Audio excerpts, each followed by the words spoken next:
Jau tam tikrą tradiciją, kad visi esate kartu. Studentai, žurnalistai ir tiesiog žurnalistai yra kartu viename kieme. Kitaip tariant, yra viena bendra bendruomenė, kurią sukuria naujoji žurnalistų karta.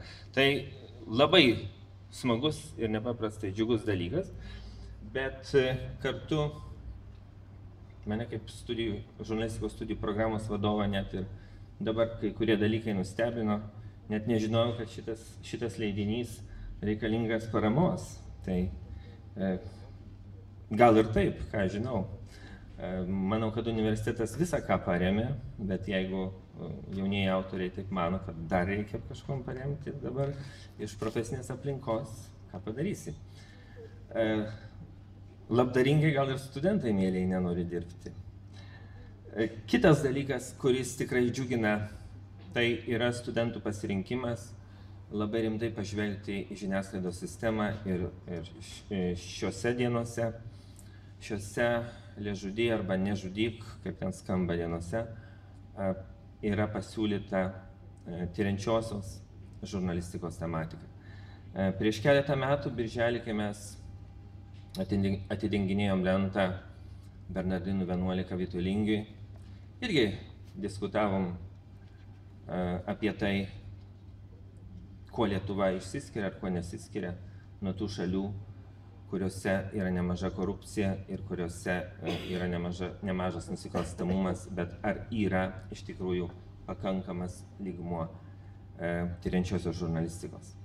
Štai praeina keli metai ir jau labai rimtai mūsų studentai siūlo svarstyti, nagrinėti šią temą. Aš manau, kad baigę jie įsilies į žiniasklaidos sistemą, jos priimsit, skatinsite ir nenugesinsite jų projektų, tiriančiosios žurnalistikos projektų ir sumanimų.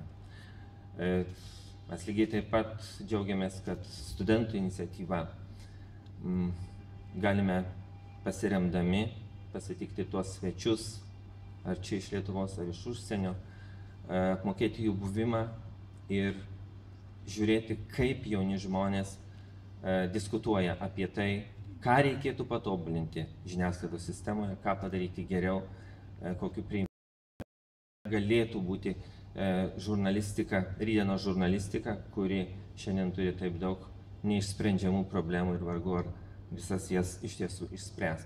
Tai štai tos pirmosios tokios rimtos pastabos. O kartu kiekvienam iš jūsų čia susirinkusiam mūsų kieme, kurį beje tikrai mes sutvarkysim savo jėgomis, nes čia kai kurių buvusių labai žymių absolventų porą kartų buvo duoti pažadai, miestas parems ir atidarys, tai Vilniaus universitetas atidarys tikrai šitą kiemą ateityje sutvarkyta, bet linkiu, kad kiekvienas iš jūsų jaustumėtės Vilniaus universitete jaunas, būtumėte draugė su mumis, mes kartu su jumis, paremtumėte mūsų diskusijas, patarimais apie tai, kokia turi būti studijų programa. Ačiū tiems, kurie aktyviai dalyvauja žurnalistikos bakalauro studijų programos diskusijoje, ypatingai Monikai Garbačiauskaitai, mūsų nuolatiniam partneriui ir studijų programos komiteto nariui ir kitiems myliems kolegams su didelė, gražia, ypatinga lietuviška švente. Ačiū.